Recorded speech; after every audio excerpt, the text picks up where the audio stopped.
Hello, hello, cousin. How are you? Good to see you here today. Thanks for tuning to my channel and thanks for the company. I do appreciate.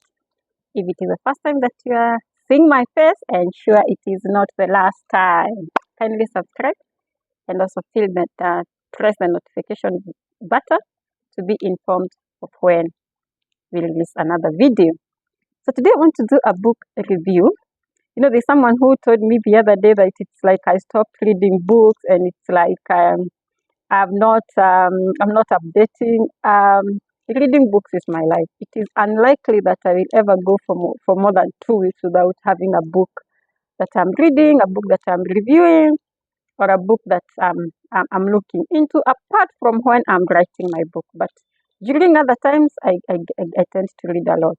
So there's this book that I read in the course of the week, and I was kind of inspired, and I was like, I would like to do a book review and just share with my audience so that they just know one or two things about metabolic syndrome.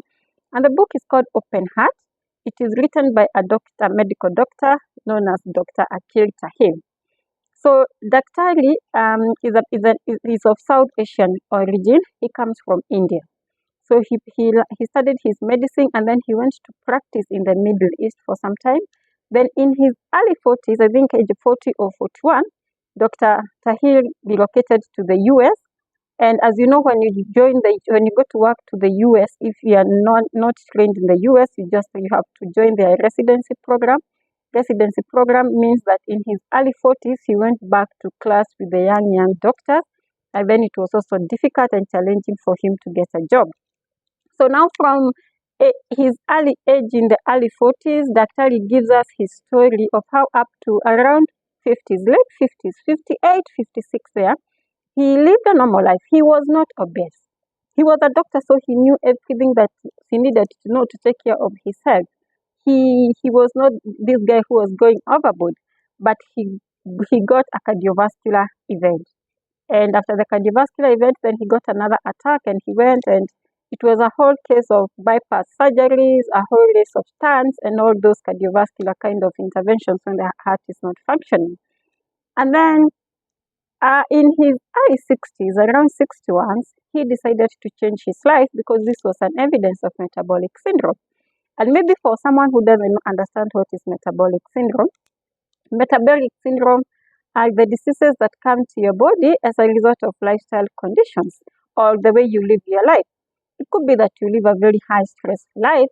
It could be that you do not exercise. It could be that you eat a diet that is not good for your body, and such kind of factors. So for most people with metabolic syndrome, you'll hear about cardiac issues.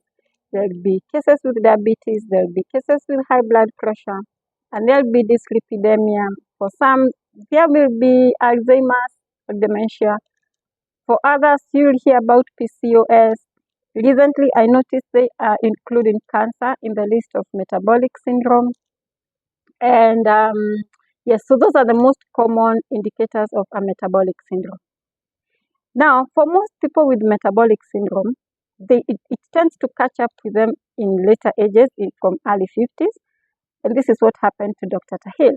But there are many people who get indicators of metabolic syndrome from their early 40s, others from their late 30s, but they don't do anything.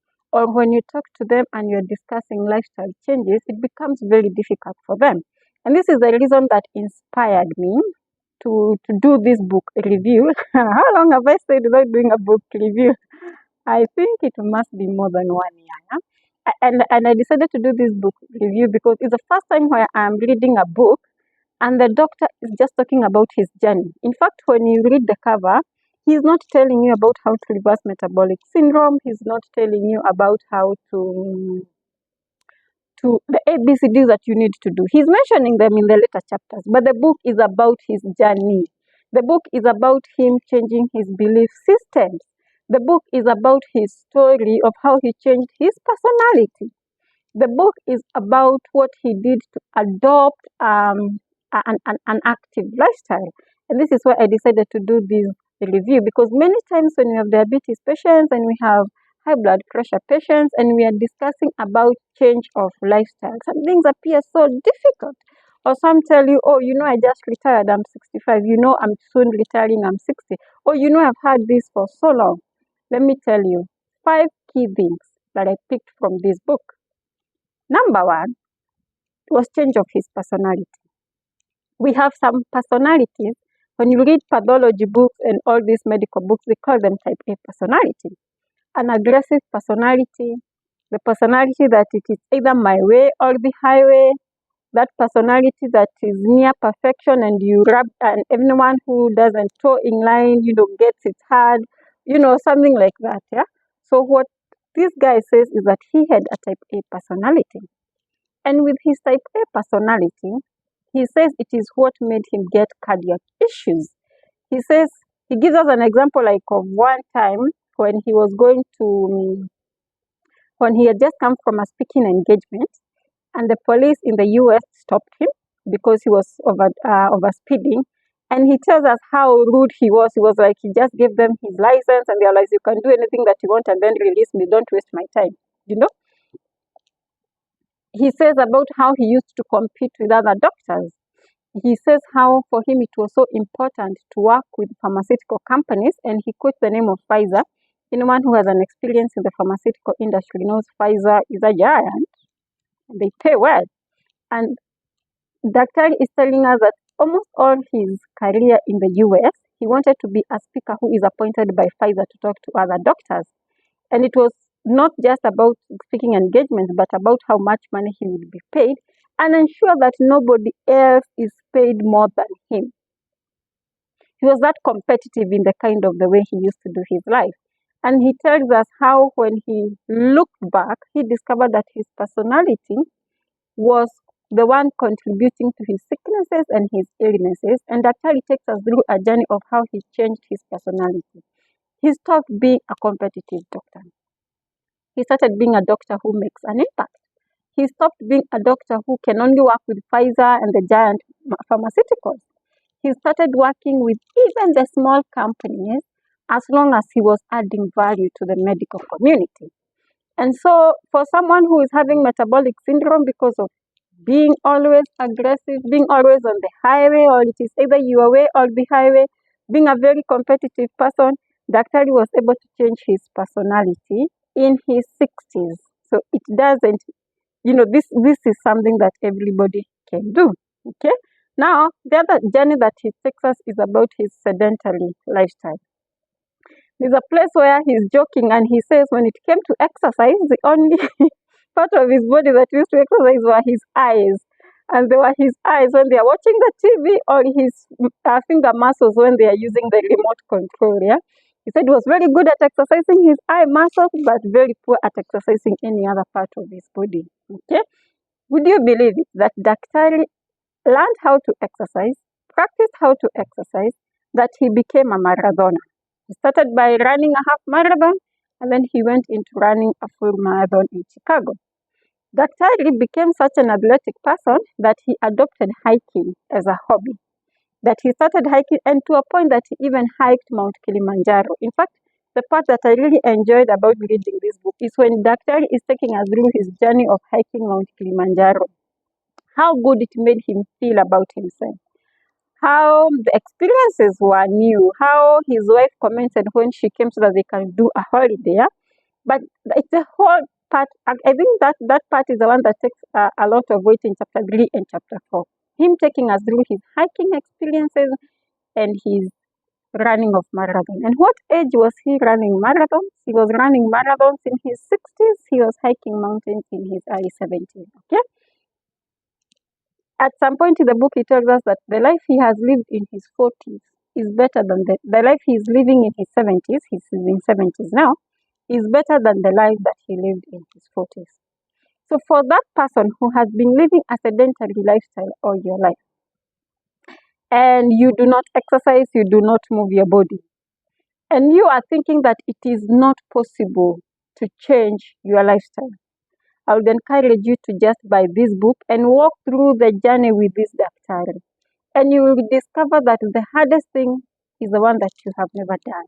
If this Daktari moved from his exercising his eye muscles when he's watching the TV And he started hiking. He went even to running of marathons and half marathons in his 60s and 70s. Then it is possible. Anyone can change their lifestyle. Anyone can adopt a healthy lifestyle. And anyone can do life for the better. That person with diabetes, that person with dyslipidemia, that is cholesterol, triglycerides issues, that person with high blood pressure, you can adopt a healthy lifestyle and change your life regardless of your age. And then the other journey that it takes us through is the changing of his diet. Daktari loved meat and he used to take a lot of meat. And he tells us that somewhere in his journey, he discovered that meat was not good for him. But it was very, very difficult for him to stop taking meat.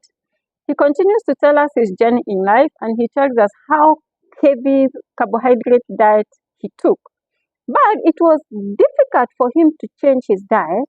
Why? Because he grew up into this thing. How do you tell a 60-year-old man to change his diet and adopt a healthy lifestyle or a different foods? Dr. did all this. He changed his lifestyle. He stopped eating frequently, number one. So he started eating very few times. And he stopped eating the foods that he was eating, the heavy carbohydrate foods and the lots of meat, and especially the processed meats, and he got his health back. Okay? So that is what the book is all about. The book is not going into details of reversing metabolic syndrome, but the book is going into details of someone's journey of transformation. And the reason I also like this book is because this person is a doctor.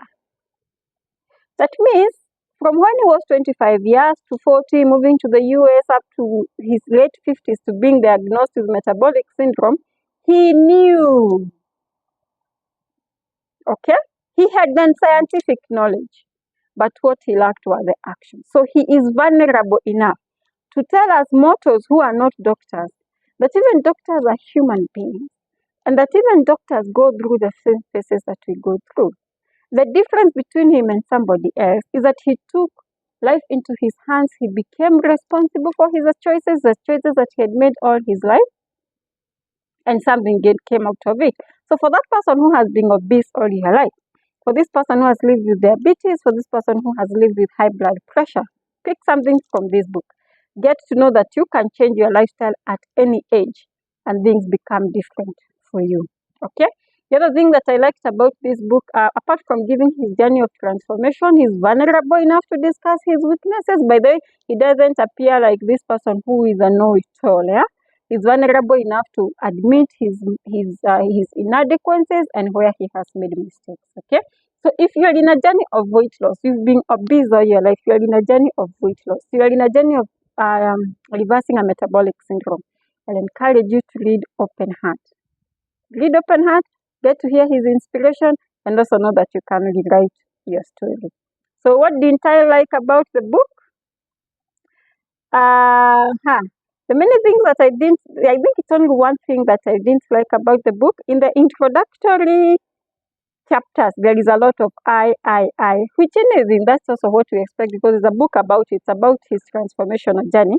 It's towards the end that he brings in the medical perspective and the metabolic syndrome perspective, yeah? So anyway, that has got nothing to do with bad writing. It is just that I would have expected him to connect more with the audience in regards to change of lifestyle and improving their own life, yeah? It's a very small book. If you're a good reader, you should not take more than a day to finish that book. But you can also digest it in piecemeal and piecemeal, yeah? So get that book. Let me know what you think about that book. And if this review added value to you, you can press the like button and don't forget to like. So, Fukazin, bye!